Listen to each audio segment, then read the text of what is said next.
first, here's Governor Palin on her One Nation bus tour. So, Governor, we're on the bus. Whose idea was this bus?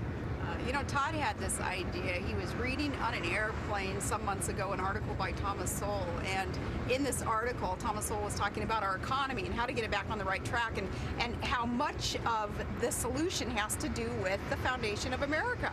And Todd, he texted me when he landed at the airport and said, we need to remind America about our charters of liberty, about our Constitution, about our Declaration of Independence, and how America was built on this idea of individual power within us, and then collectively how we all work together to create this great union. We need to remind America how important it is to protect all that's good about America as written out in our Constitution, our Declaration of Independence.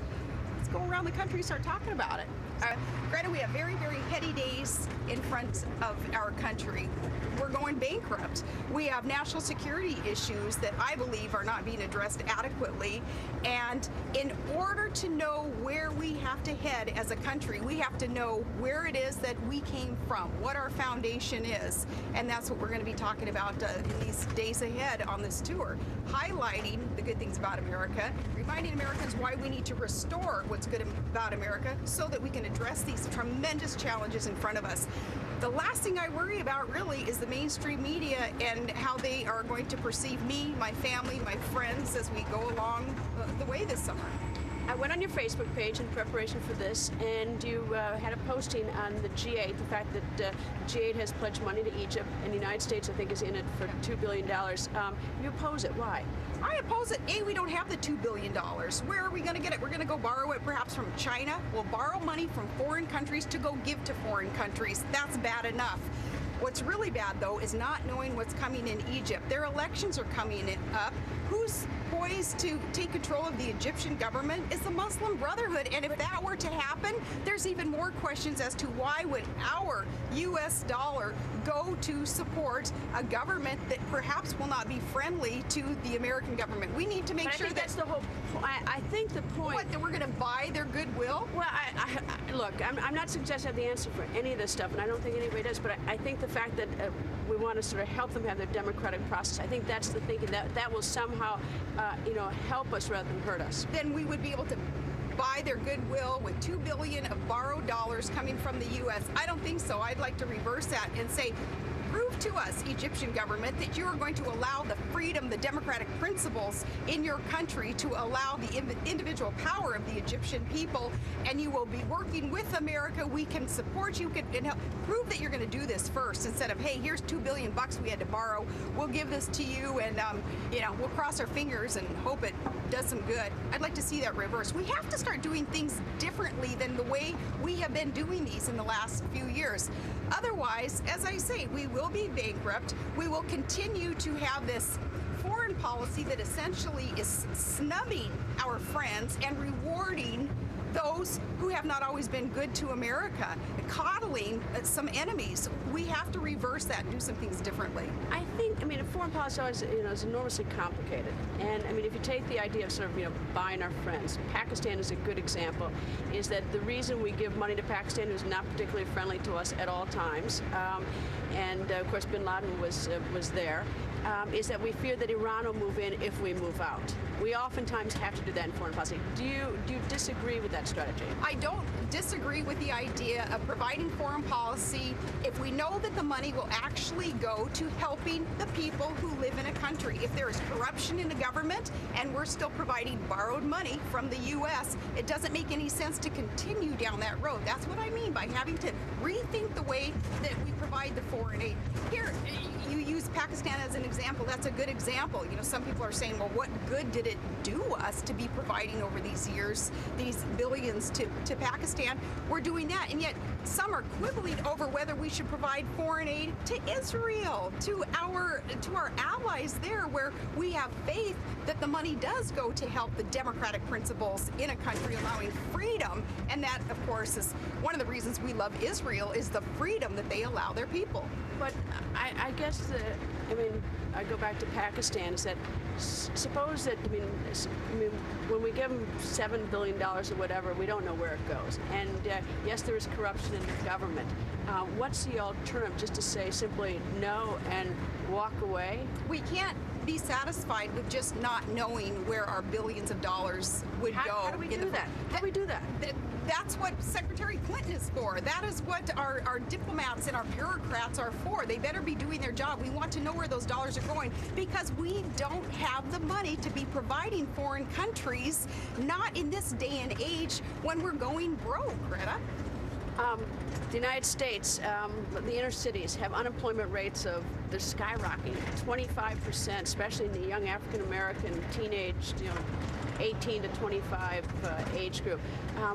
What should we be doing about that? The private sector needs to be allowed to create jobs. The private sector is allowed to create jobs when our job creators are allowed to keep more of it, what they earn, what they produce, so that they can reinvest in their own businesses and expand, grow, and thrive. The private sector wants to go into a community that's wrought with crime and has got horrible unemployment and not a lot of money to buy goods and services. How do you inspire that problem? Because we talk often about jobs in the middle class, but the lower class economically need help. Well, this is a vicious cycle. Man was created to work, and without a good job, we see societal ills that are caused, like subpar education and security threats and abuse and these societal ills that then government spends so much money on after the fact trying to cure. Instead, if there is an incentive for businesses to be in inner cities, in suburban America, in all these places where people need jobs, and it's not just inner city, of course, that needs the jobs. It's the suburban areas too. If there is incentive to be there, incentive for business, number one, lower taxes so that the job creators can keep more and prioritize according to their own needs to be able to expand. That applies to inner city. That applies to suburban and rural areas too. Incentive to allow the job creators to grow, to thrive, to prosper, creating these private sector jobs so that we can stop this entitlement mentality too of not just inner city, but so many in America who are believing that, well, government's going to provide for me, so if I can't find a job today, I'm going to be able to or have to rely on government. We need to change that vicious cycle too, because we're going on a couple of generations here with, in some parts, believing that government will provide for all. You raise entitlement. A lot of objection over the Ryan budget, and I use the entitlement word very cautiously because a lot of people don't consider Social Security entitlement. They say, look, we paid into it. It's not entitlement. It's really sort of an investment or a savings program. What do you make of the Ryan budget program with Social Security and also the fuss within the Republican Party about it? Well, the Ryan plan, of course, focuses less on Social Security than it does on Medicare. And from day one, I have said thank you, Representative Ryan, for coming out with a plan. And people who are slamming this plan and calling it social engineering or belittling his efforts, for shame. I want to know where their plan is if they can't support Ryan's plan. Ryan has been courageous. He's been fiscally sound in what he has spelled out for America. What he is trying to tell America is that we are going broke. There will be no Medicare for future generations unless we reform this now. And what I say, he hasn't addressed, as I say, Social Security. You're right. It was about Medicare. You're right. Ryan talks about Medicare. But with Social Security too. If you have more recipients and you have payers into the system, it's like a Ponzi scheme that's going to be upside down in no time at all. We're going to be underwater with Social Security. So all of this has to be reformed. President Obama is dead wrong he's deceiving the public and making it sound like we can just go along the way that we've been going and still have, at the end of the day, somebody's retirement years that they're going to be able to receive what it is that they paid into the system. We're going belly up. So President Obama is wrong. And if he says, and he will say, oh, we're working on reform, we're talking about reform in our budgets, bull. The Democrat Party hasn't even produced a budget again this year. They have not produced the reform packages that they had promised. He is deceiving the public. You or anybody else, but how does one inspire the American people to stop fighting and get on the same page. Because, I mean, a lot of people are complaining about President Obama. Before that was President Bush. I mean, there really is a lot of resistance. You stop fighting by taking a step back and looking at the facts. Look at the debt that has been accumulated in the last 2 years. It's more debt under this president than all those other presidents combined. I think if you were here, though, you'd say he's trying to stimulate the economy, and so that we can get revenue. I mean, that's much of the debt is the stimulus program. And that did not work. $1 trillion in stimulus package projects that still have resulted in record-setting unemployment, a heartbreaking number of home foreclosures, still these crashed markets left and right, these bailouts, there's these takeovers of the that didn't work. President Obama has got to recognize that what other countries have done, what Greece has done, what Spain, what Ireland, that we are now emulating the mistakes that they have made. It's not going to work. What will work is allowing the private sector to get back to keeping more of what it earns, government backing off, allowing the job creators to do what they do best.